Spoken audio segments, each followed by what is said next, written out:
The next section is all about objects. We've already talked about left clicking, you select an object.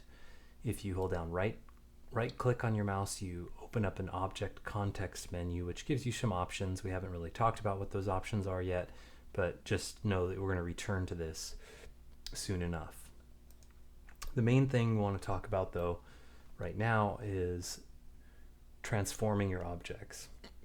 So if we hit N again on our keyboard and we go to item, we see that under transform we've got location, rotation, and scale, okay, and dimensions. But the three important things are location, rotation, scale. So I'm going to talk about how to do that using two different methods. The first is using the toolbar here on the left. So if you click on the one that looks like a cross, that opens up the gizmo called the move tool, or location gizmo. And if you click on any of the given axes, you've got X, Y, and Z. By just grabbing the arrow, and you can move along these axes. Pretty simple. You can also grab in the center and move freely. Okay? Good. And you'll notice that, again, when you look up here, you see you've got the location is changing based on numbers. You can go up to here and hit 0, 0, 0 to return it back to the original location. So it's just always whatever you're doing here is mirrored over here, referenced over here. All right, so that's pretty straightforward. The next way down is to use the next one down is the rotate gizmo. Looks like kind of a circle, and in this case you can grab the middle with the left mouse button and you can just rotate freely. You can grab any of the three axes, X, Y, or Z, rotate it that way. You can also rotate numerically. You can either do it by 0, or you can say, oh, I want to go 90 degrees here, 45 degrees here, and a minus 120 degrees here. And you rotate it perfectly numerically. You can also return this to 0 degrees and you go back to the original. Okay, so using the rotation tool can be really accurate.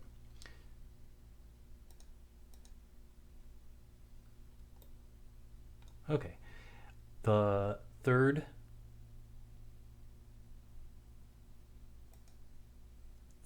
one down is scale. And with the scale tool, you can grab in the center somewhere, and it will uniformly scale the object. You can grab any one of the axes, scaling it X, Y, Z. And of course, repetition doesn't hurt. You can do it by the numbers. You can make something 1 by 4 by 8 and create something, architectural or whatever, like furniture or something like that, in a way that would make a lot of sense to do it this way. If you had a rectangular object, you needed to scale a certain dimension, you'd do it this way.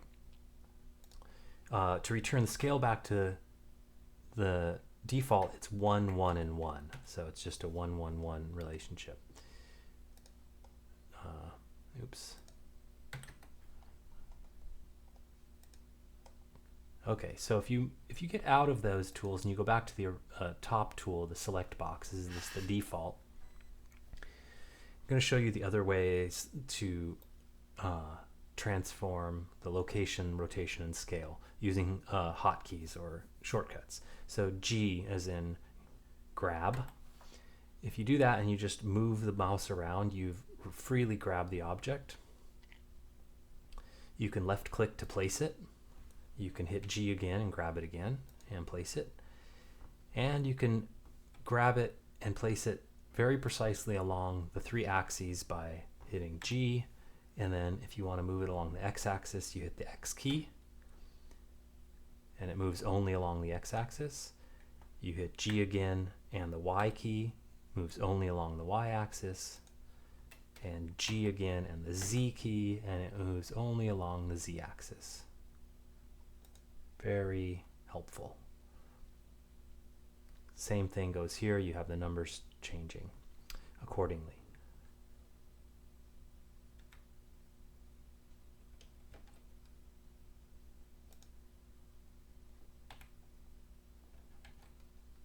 All right, good. So that's moving it.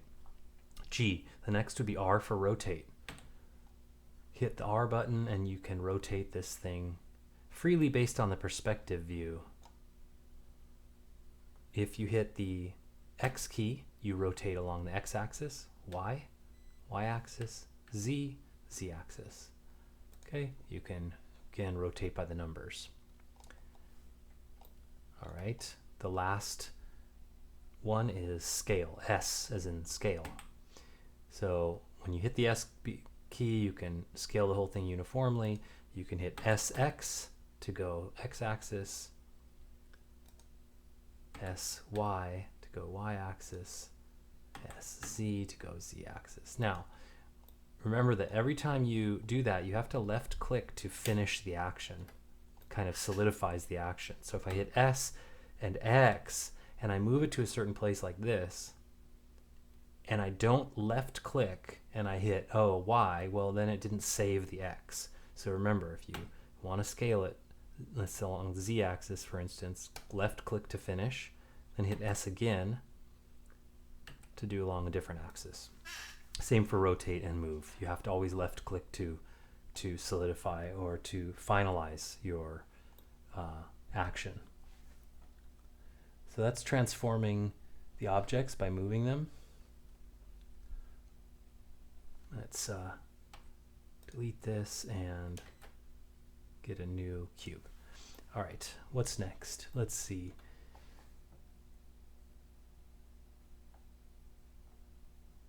Did all of that.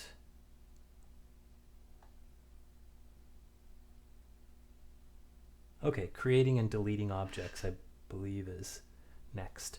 So, to delete an object, the X key, simply hit the X key and click delete. Gone. To add an object, you can either do it from up here, top of the screen, hit the add button. You can also, which is you're going to get used to doing, is Shift A, same thing. And notice that when you go up here, it shows you the shortcut, Shift A. Okay, so Shift A. And for now, I mean, we're going to play along with a lot of these as we go, but this is adding any object to the scene. We're mostly going to be concerned with polygons, which for now is under mesh. So let's play around. I chose the monkey, Suzanne, and I'm going to hit the period key to zoom in or to focus on Suzanne.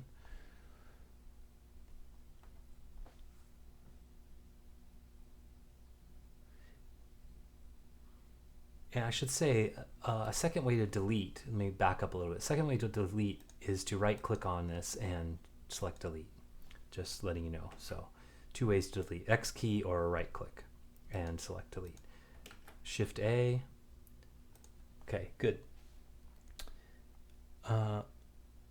The other things we went over in terms of objects today are duplicating an object. Now you can right click on the object and say duplicate object, and as soon as you do that and you move your mouse, you've got a second version, and then you left click to set it in place. Okay, you could do this a million times if you wanted to. There's faster ways to do a million of them, but for now, so we got these 3 Suzannes, and let's say I wanted to line them up all along one axis. Well, I'd hit the 7 key, and I would click on this one and hit grab, and I'd hit the X axis, the Y axis. let's say I'm going to set it right there and then hit the grab key again and the x-axis, and I'm going to scoot it over here. I'm going to grab this one, grab, move it close to where I want it, let's say there, grab x-axis, and I can move it away or closer. So G for grab, X, Y, or Z. Okay, so, oh, but look, when I was in the top view, the top orthographic view, it looks like they're all in the same plane, but they're not. They're off. So in that case, I'd go to the 1 on the number pad, which is the front orthographic view, and now I can grab this and I can go along the z-axis and move it down so it's in line with the other two. So you can see by using all these several options, perspective view and orthographic view, you can get real precise about placement. All right, to hide and unhide objects. So let's say you don't want to delete it, but you really only want to work on this one.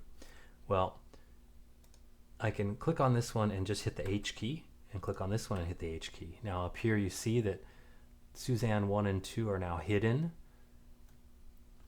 If I hit Shift, sorry, not Shift, that was a mistake. If I hit Alt H, I bring them back. So H, and then Alt H or Option H brings it back.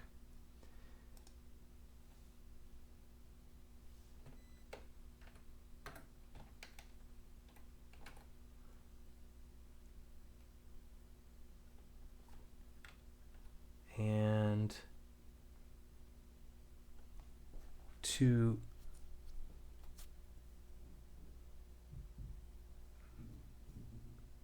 yes, so then to hide all, but let's see, how did I do that?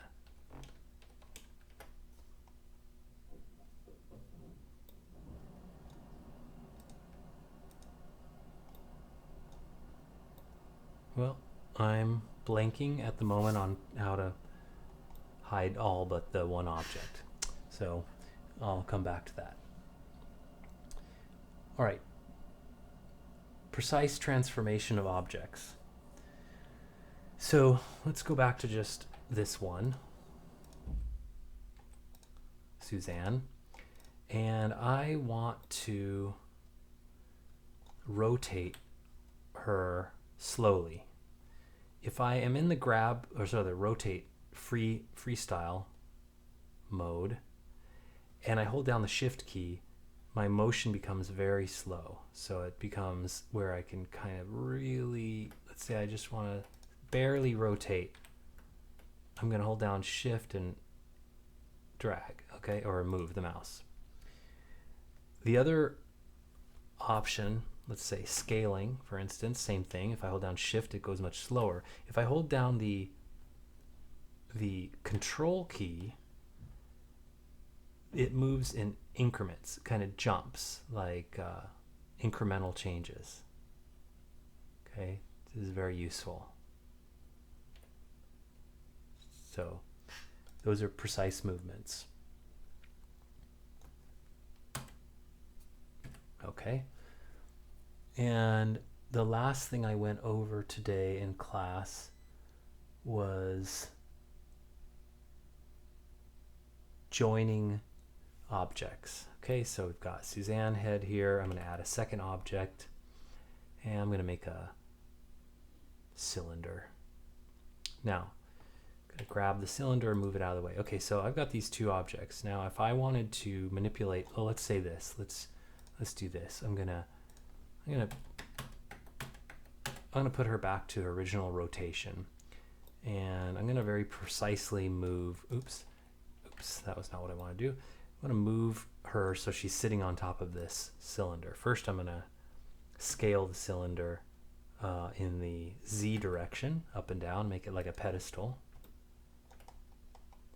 and I'm gonna grab the Suzanne head, and I'm gonna go into this orthographic view 1 by pressing 1 on my keyboard. Gonna grab her and move her along the Z-axis, click, and along the grab x-axis and move her over here. Move her down a little bit. Okay, so I'm going to kind of intersect her as if the it's sitting right on top. Now, of course, if I go into my other view, one of my other orthographic views, you can see that the Suzanne head is behind. So I'm going to grab along the y-axis, move it forward.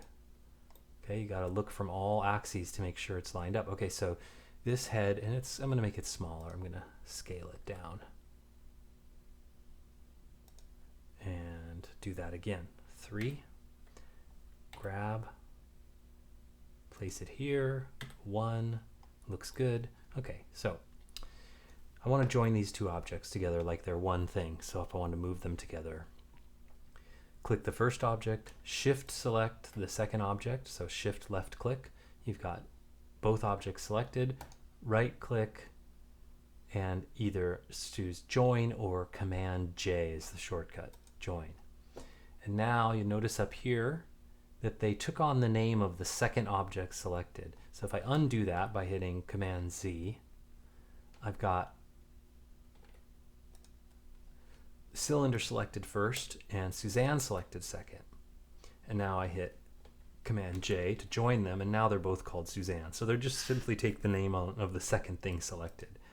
So now I can call this Suzanne pedestal. Done. And now these things are joined. So if I scale them, they scale together. If I rotate them, they rotate together. We'll talk about the origin point of where this rotation is happening later. If I move them, they move together.